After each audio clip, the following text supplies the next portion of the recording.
Good morning, everyone. It's great to see you again for our weekly learning of Living with Emunah, our weekly support group of Living with Emunah, reminding ourselves of Hashem's role in our lives, that nothing that happens is random or chance, but it's by design and from above. It is what's best for us, even when it doesn't feel that way. And the serenity, the peace that can provide. It doesn't mean that we don't have things that we have to battle, everyone. That we have to battle and fight. It means we have things that we have to get through, but while we're doing it, we do so with the confidence and the calmness of knowing it's the way it was meant to be. I want to thank profusely. We have many sponsors this morning. Dr. Zavi and Bella Morgan, who sponsored the series for the entire year in memory of our dear friend Brian Gabbett, Baruch Tzvi Ben Ruvain Nassan. We're very grateful to the Morgans. Thank you so, so much. Also, this class is sponsored by Sal and Leslie Abedy in honor of their children, Joey and Marissa, and their expected baby. Should be healthy and give them a lot of nachas, please God, for many, many years to come. Also, I want to thank Caroline and Daniel Katz, who sponsored this morning's Emunah Shir, a refuah shlema for Caroline's amazing mom, Irene Kot, Yehudit Bat Sophia. Should have a refuah shlema, a quick, speedy, and complete recovery.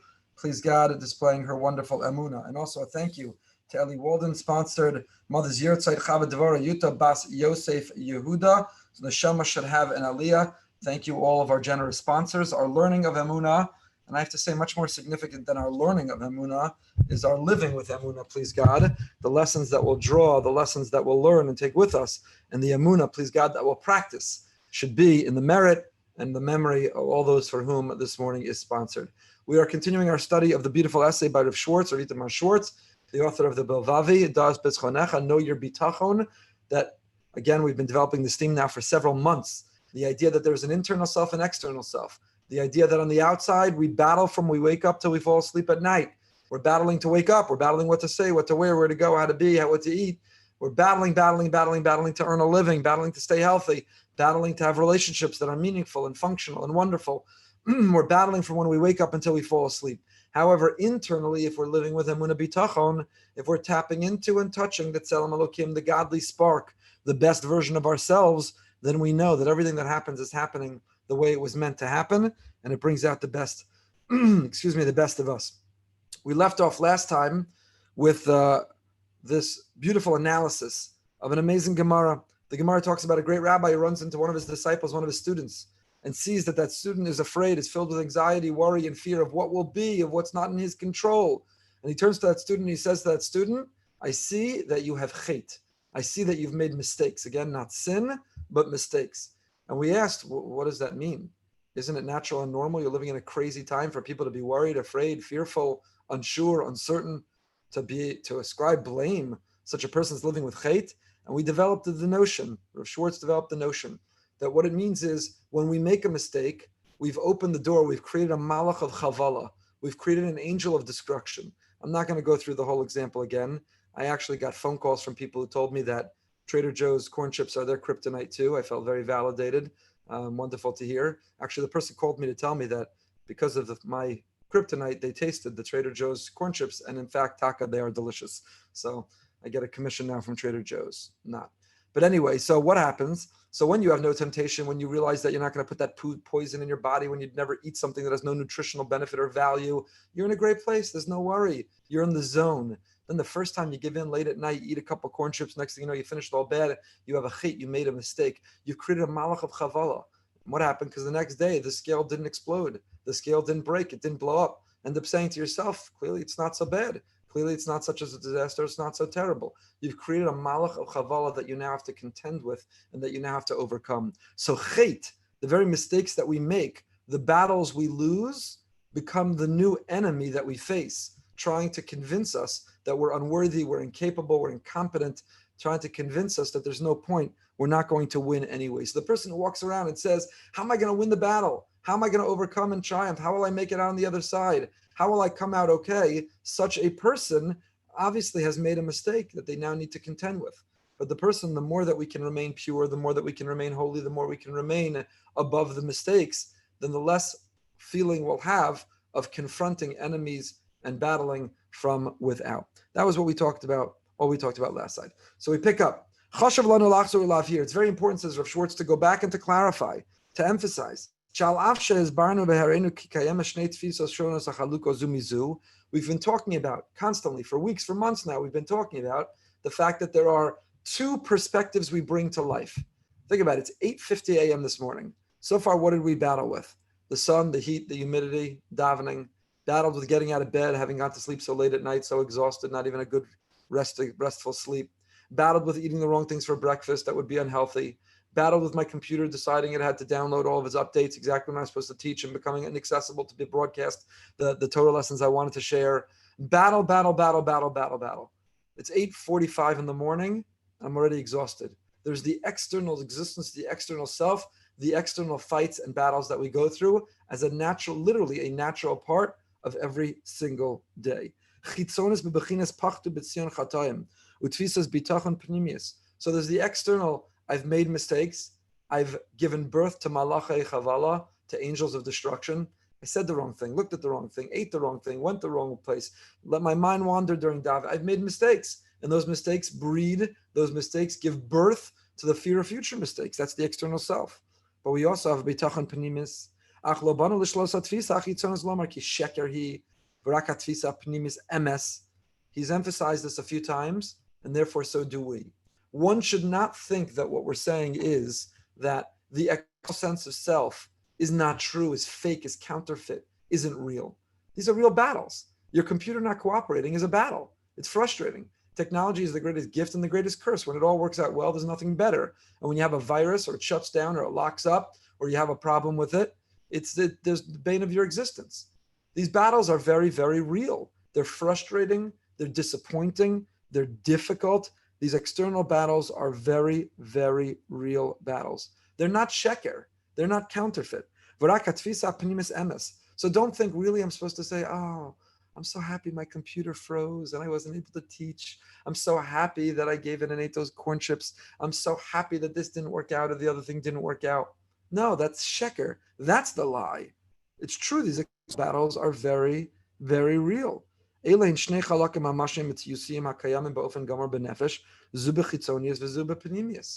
both real. They're both true simultaneously. This is actually what I'm going to write my article about, please God, for this week. I have to get to today. I see the great Barbara Frankel is on. And Barbara, with the permission of your husband, I hope you went with him.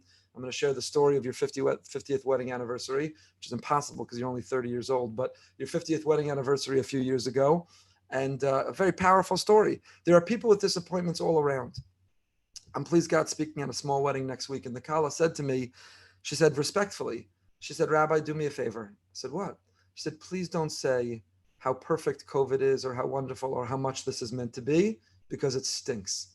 And I said, I would never say that. I appreciate her concern that I would never have said that, but she's 100% right. Externally, you can say, I'm really disappointed. This is not the way I wanted it. This is my letter to graduates. Graduates are graduating, and this isn't the graduation that they worked so hard to achieve, be it 8th grade or 4 years of high school, college, graduate school. They didn't work this hard to have this kind of muted graduation, this compromised graduation. So whether it's the simcha, the graduation, or my mother-in-law who right now is sitting shiva, but only in her driveway, spaced, a few people, Zoom, who thought that she would honor her mother's memory in such a compromised fashion? That chitzoni is those battles of having to accept, the battles of having to cooperate with disappointing versions of the way life is being led right now. They're very real. And if you say to that kala, or you say to that aval, or you say to that graduate, no, you should listen to my Emunah shir. That's the way it's meant to be. This is perfect. It's fantastic. It's excited. You should be dancing the kazatska. This is amazing. They'll look at you like you're crazy, and you are crazy. These are very real battles. It's not sheker. It's not false or counterfeit to say that it's disappointing, it's frustrating, and it's difficult. It's also not inaccurate. It's also not a lie to say that it is all from Hashem. It's the way it's meant to be. And this isn't the end of the story. You'll hear the Frankel story, that even when the wedding isn't the way you wanted, even if it takes 50 years later, you can have an event that is really, can't replace, but is like a wedding. So they're both true simultaneously. You can have two truths. You can have two truths. Our country is forgetting that. Most people are forgetting that. There's a notion of nuance and simultaneous truths. You can hold two truths simultaneously. Even when they see they're competing, you're able to hold two truths simultaneously. They're not mutually exclusive, be it issues of the day and be it on the issue of Emunah.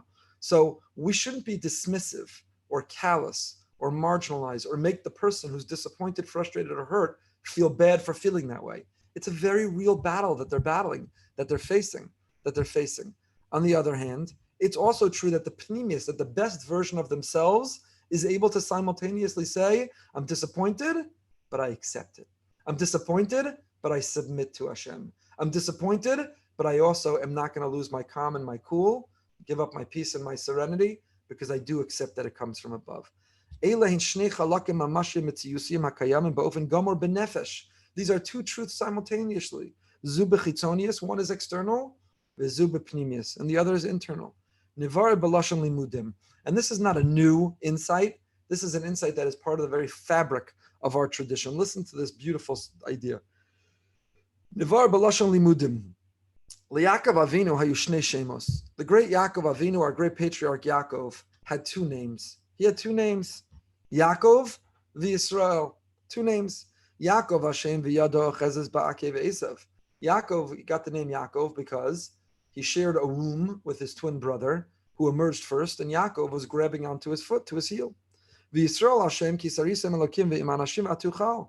And he gains the name Yisrael. Yisrael is a name for he battled with God and with men, and he triumphed. Vatuchal, he walked away. As an aside, parenthetically, it's a peculiar name to give Yaakov. You should give him the name Vatuchal. We should be B'nai Vatuchal.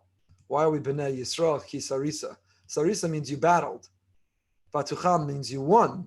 Wouldn't you want to name his progeny? Wouldn't you want to name his people and his nation? You won. Why are we named in perpetuity after the fact that he battled, which is a lesson into itself? By Soloveitchik says, if you look carefully at that section, what do Yaakov and the angel battle about? What are they fighting about? Are they fighting about gun control, abortion, race relations, economy, taxation, peace plan, how to open up, COVID rephasing, re-entry? What were they fighting about? Most people fight, most nations fight about money. People fight about women. People fight about power. People fight about stature. What were they fighting about? The Torah is ambiguous and never tells us. And Rabbi Soloveitchik says it's by design. Because what was not important was what they were fighting about. What was important is that Yaakov was battling. He didn't give up. He was trying to overcome. He was aspiring. He was stretching. He was trying to grow. And that's why we're not named Vatuchal, that we won. We're named Kisarisa, Yisrael. We are a people that never give up and never give in. We don't forfeit or concede the battle. You ate the corn chips one night. Baruch Hashem, since then, I haven't gone back. Vatuchal, Kisarisa. You can stay part of the battle and you can win. Klomar, says Rav Schwartz. B'shona me'Avram Avinu shalach HaKadosh Baruch Hu shina shmo me'Avram v'hosiv lo os hey b'shmo v'karu Avraham. Unlike Avram, whose name was also changed, Avram is introduced to us without the hey. He's Avram. And then Hashem changes his name and gives him a hey. He throws in a hey for free. Avraham, can I have a hey, HaKadosh Baruch Hu? And Hashem says yes, gives him the hey. He goes from Avram to Avraham. And the Gemara in Brachos tells us that once his name was changed, we are forbidden for referring to him by the previous name. His name changed, his identity changed, and he became a new person. So Avram became Avraham forever. Avram. He doesn't maintain both names simultaneously. He only now has one name. It's Avraham. It supplants, it replaces the name earlier. Avram over Ba'aseh. You violate a prohibition. When it comes to our great patriarch Yaakov, it's not true. Even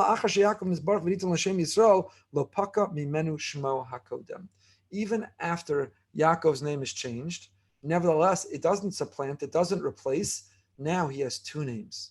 Two names. Yaakov and Yisrael. I don't know which one he wrote when he took the SATs, but Yaakov and Yisrael. Now he has two names. Avram became Avraham. It changed altogether. He had no hesitation what name to put in his SAT form. But Yaakov had a hesitation because Yaakov now has two names simultaneously. He's both Yaakov and Yisrael. What's going on? Hasiba ha'amuka lekach. The very deep, profound, beautiful reason. Because even after Yaakov achieves this higher, more elevated, exalted level, even after Yaakov taps into a piece of himself that he realizes his ability to be Yisrael, Hamahalech HaKodim b'chinas Yaakov lo hufka, Elohu nishar v'nasa lebechinas chitzonias hanefesh. What does it mean that he was Yaakov and Yisrael simultaneously? It means the external self and the internal self. The external battling, the holding on to the heel, The external that would have to still fight and confront an Esav, that would still have attempts to exterminate and eliminate, that would still have voices of inadequacy and insecurity, that's a Yaakov. The Yisrael is the best version of himself.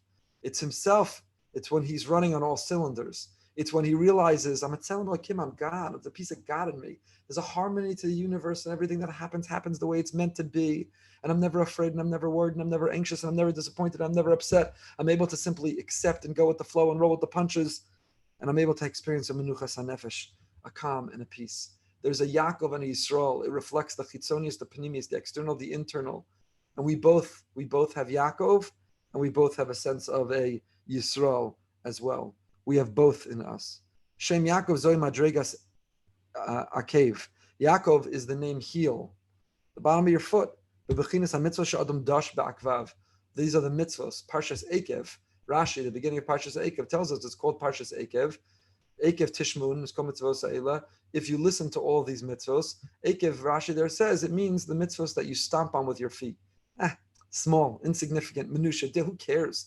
Who cares what order I tie my shoes? Who cares if I said the bracha? Who cares if I was so careful about the label of the food? Who cares?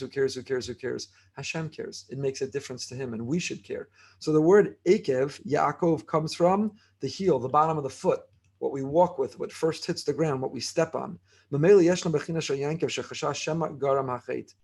piece of Yaakov, Shema Garam Hachet. When Yaakov is going to reunite with Esav, he's very worried. He turns to Hashem, and he's very worried. And we wonder, the great Yaakov is worried? I don't understand. Yaakov the Isha Emunah, Yaakov the Ish Emes, Yaakov the Bechir Ha'avos, Yaakov who was the perfection of the patriarchs, the best of those who come before him. Yaakov who's sat in the lap and learned from his father Yitzchak and his grandfather Avram, who learned from his mother Rivka and his grandmother Sarah. This Yaakov is worried when he's about to reunite with Esav. Shema Yigro Machet. Where's his Emunah? The answer is, it wasn't Yisrael that was worried. It was Yaakov that was worried.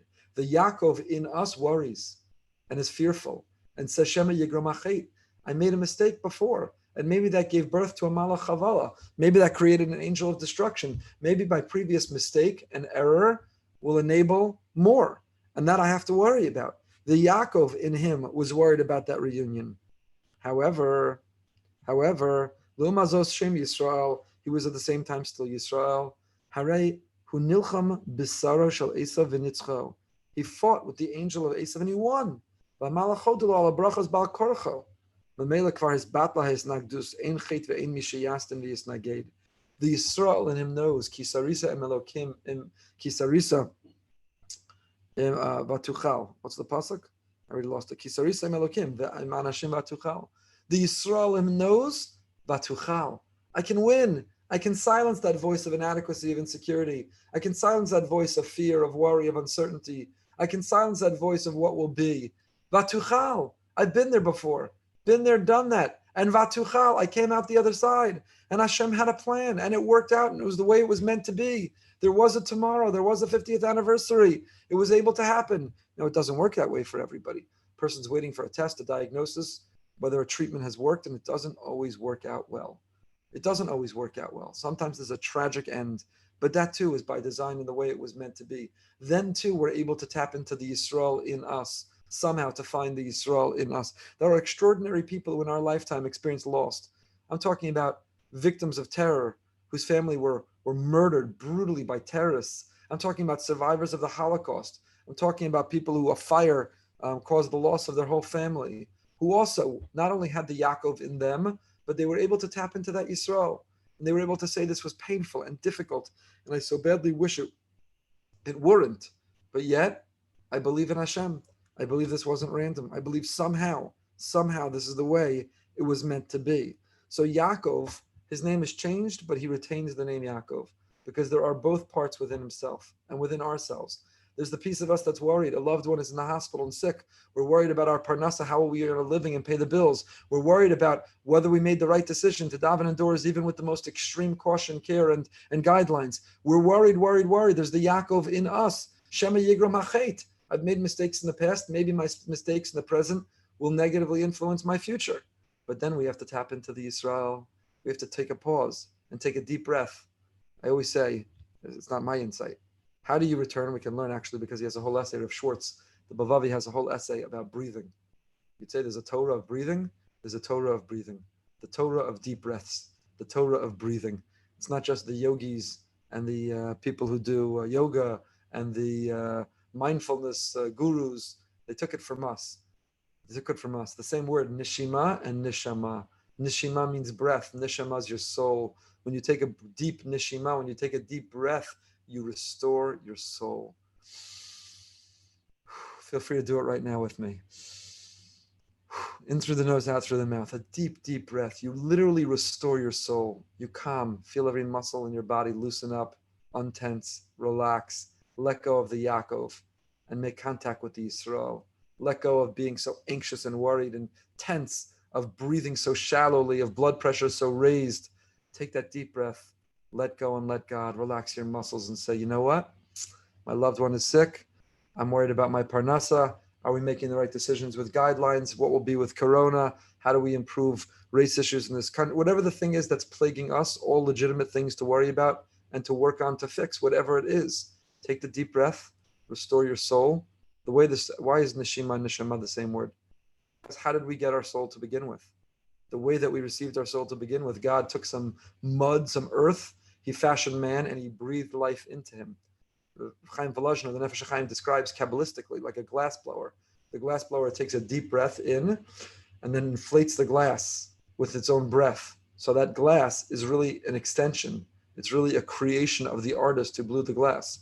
Kodesh Baruch Hu was that glass blower. He took a deep breath inside himself, kiviyachol, so to say, and he breathed life into us. And therefore, when we became living, animated, breathing beings, we carry that. That's how we got the Tzelem Elokim inside us. It's his very breath. So we return to the Tzelem Elokim in us. We return to the Yisrael in us through the way we received it to begin with. We return to the neshama through a neshima. We take a deep, deep breath. Kol ha-neshama tahalaka halaluka. Don't read it kol ha-neshama tahalaka. Don't read it with every soul, but kol ha-neshima. With every breath, I see you, God, and I praise you. With every time my lungs are working, with every breath I'm able to take, with every extension I'm able to live, I feel your presence. So when your muscles are tightening and your blood pressure is rising and you're worried about what will be and you're anxious, when the Yaakov in you is screaming, the way to silence him is to take a deep breath, to be calm, to let go of all your muscles. I did yoga for a little while. My favorite part of it, I had meningitis several years ago. I was in the hospital for 8 days. I couldn't get rid of the headaches, nothing, even the strongest drugs. So then I did acupuncture and yoga. And I got rid of the headaches. And to this day, was it because of the acupuncture and yoga? Maybe. Maybe they were going to be gone anyway. Maybe it was psychosomatic, or maybe they worked. I'm very open to the possibility they worked. They were wonderful. But if you've ever done yoga, you know what the best part of yoga is? I don't remember the formal technical name. It's when you lie on the ground afterwards, completely still. Anyone here ever do yoga? And you're supposed to picture that you're ice melting into water. And they say, relax your eyebrows and relax your cheek muscles and relax your shoulders, and you relax everything from the top of your head to the bottom of your feet. And usually 2 minutes in, I was fast asleep, to the great frustration of my yoga teacher. But your ice melting into water, it was the best part of the yoga. It was worth doing the whole yoga just to be able to get to ice turning into water, melting into water. Relax every muscle in your body. At the beginning of yoga, you're tense, you're worried, you're anxious, you're Yaakov. By the end, you're a puddle of Yisrael. You're just a relaxed, sleeping sense. Corpse pose. Thank you. Our fact checker is in Living with Emunah today. The corpse pose. Your ice melting into water, and you become Yisrael. You take those deep breaths. Breathing is all about yoga. It's all about relaxing, stretching the muscle while you breathe into it, while you take deep breaths into it. Anyway, I sound so new age today, so neo. I hope you'll come back next week. So there's a Yaakov and Yisrael. There's two parts to each and every one of us. We both have that within ourselves. And the question is which one we're going to express and realize. And they're both true. Is Yaakov a lie? No, God didn't change his name to Yisrael and end up purging the name Yaakov. It was still on his birth certificate. Yaakov's driver's license said both Yaakov and Yisrael. Avraham, his driver's license had to change. He had to re-register his name, his marriage certificate, his birth certificate. It went from Avram to Avraham. But Yaakov has on his driver's license both Yaakov and Yisrael, because we all have both of those within ourselves. We are both Yaakov and Yisrael. We are the piece that is Yaakov, that's worried, that's uncertain, that's concerned, and we have the piece that's Yisrael, that's able to have calmness and confidence, that's able to believe vatuchal, that we will get through, that there is a rhyme and reason, that it makes sense. Yaakov is the external, Yisrael is the internal. בין שני המדרגות הללו, אדם שרוב זמן השוי בתפיסה החיצונה של יעקב, הרי שכל ימיו שטנו של עשיו עומד עליו מקטרג נלחם ומסנגד אליו. We could remain in the status of Yaakov, and then we are confronting, battling, and fighting our alter ego our whole lives. And here the alter ego is the ego of panic, of fear, of uncertainty, of anxiety. לפיכך שגר בפיו בכל עשה לשון שהוא חש היצר הרע והסטרא אחרא מסגרים בו, מעכבין ומכשילין עשו. The Yaakov battles. Luma zos adam shemis'alel madregas Yisrael. Those who can rise up, we can elevate ourselves, we can realize being a Yisrael, then we are pure from sin, from mistakes. We are vatuchal. We defeat that voice inside ourselves. We have learned to live life that doesn't get frustrated at the red light or the delayed flight, or the people around us not cooperating, or the children who didn't tuck in their chair or left their toys in the middle of the floor, that dinner wasn't made the time that we wanted or needed it to, thought we needed it to be made, or that the dry cleaning wasn't picked up, or God forbid that we got bad news about a loved one, or God forbid that we realized we were furloughed or laid off. The Yisrael in us knows vatuchal. Go ahead, go for it. Bring it on. Whatever you're going to throw my way, ki sarisa, I've battled. Vatuchal, and I've triumphed. The Yaakov in us says, oh, a battle, I'm exhausted. I don't know if I have what it takes. The Yisrael in us says there's harmony to the universe, there's order, there's meaning, there's purpose to this world. There's a Ribono Shel Olam, there's an Almighty, and He loves me, and He has my back, and He's orchestrating it all. And somehow it's all for a reason. There is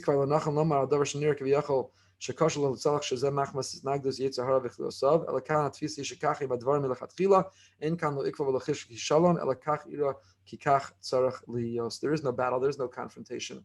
I always tell you about our family's WhatsApp Hashgacha Pratis group. And one of my daughters posted in it yesterday. She had ordered shoes online, and they came a while ago, but they were sent the wrong size.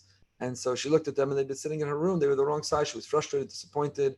It was annoying. She had to return it, get the new size. Anyway, but she put the shoe on to try it just before she sent it back, and it turned out the wrong size for this particular model fit her perfectly. Hashgacha Pratis. If they would have sent her the size she requested, it wouldn't have fit her. They sent her the wrong size, and it wasn't by accident. And so even though her first reaction when she opened the package was to see the size and say, oh, can't they get anything right? And they sent me the wrong one, and so annoying, and now I got to return it, and I got to send it back, and I got to order the right one.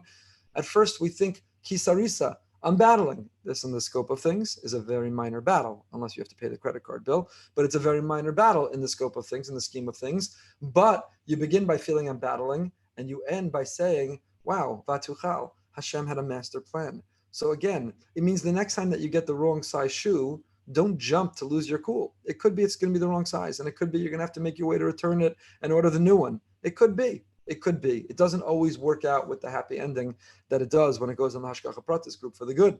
Sometimes there's Hashgacha Pratis for the bad. Would you believe I got the wrong size shoe? Maybe I'm not meant to have it, to wear it. Maybe I wasn't meant to have it now. And now I have to go through the pain of whatever it's going to take. That's also Vatuchal. That's also part of Hashem's master and divine will. It's also part of His providence.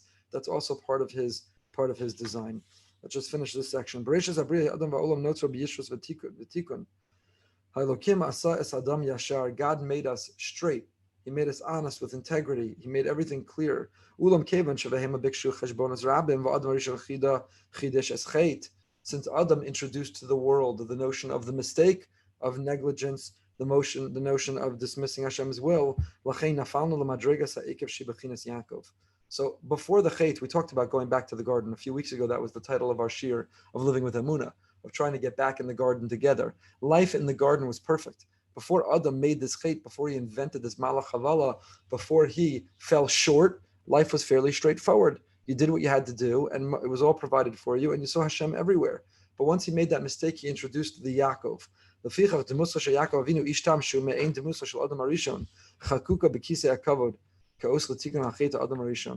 image of Yaakov Avinu, which is paralleled or formed from the image of Adam Arishon, is engraved on the Kisei HaKavod, on the divine chariot in the sky, because that's how we repair. We repair for the first mistake Adam Arishon made by having to live with the Yaakov in us. V'atikunu aliyah l'madregas trimas v'yashros l'madregas Yisrael yashar el. She bechina shel me'en gilui shel hayashros ha'alyona shekadma l'chet. The name Yisrael includes the word Yashar. We're trying to get back to a place of Yashar. In Israel, Yashar, Yashar. What are directions? Doesn't matter where you're going. The answer is Yashar, Yashar. We are meant to be Yashar, to just be straight. Don't make convoluted cheshbonos. Hashem, if you this, then you that, and I want it this way, and a cheshbon, Yashar. Keep it straight. Keep it simple. V'imkein ha'adam la'olam b'tznua ben shnei madregos. Mechad v'ya'avik ishimo. On the one hand, we're wrestling, we're battling, and we get injured, like Yaakov did in his hip, in his sciatic nerve. And but on the other hand, Sarisa Anashim ve'Elokim v'Tuchal. B'madrega ha'yona kvar ein satan hamastin ein isnagdus. Memela zo atikun shemechadesh es tfisas habitachon hapnimis. V'achen ke'es iker shmanu hu ad shem Yisrael. Our main name is Yisrael, B'nai Yisrael. We're not B'nai Yaakov or B'nai Yisrael, because true, we all have the Yaakov in us, but the best version of ourselves is the Yisrael. So therefore, we are in perpetuity not called B'nai Yaakov, but we are B'nai Yisrael. I'll just end with a metaphor that just came to me. You ever fly? Remember when we used to go on an airplane? Mir Hashem again soon.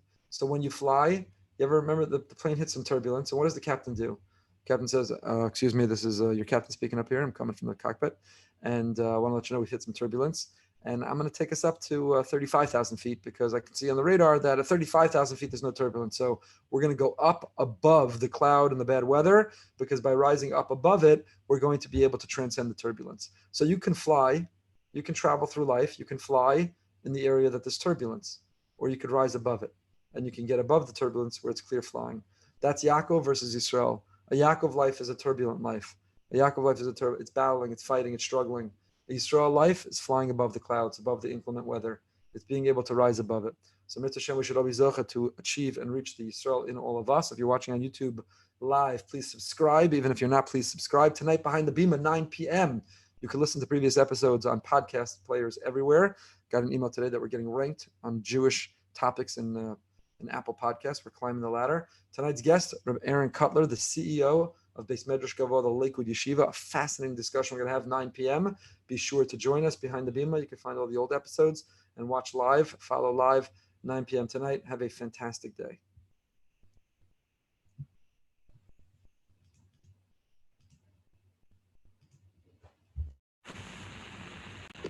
Topics in Apple Podcasts. We're climbing the ladder. Tonight's guest, Rabbi Aaron Cutler, the CEO of Beis Medrash Gavoh, the Lakewood Yeshiva.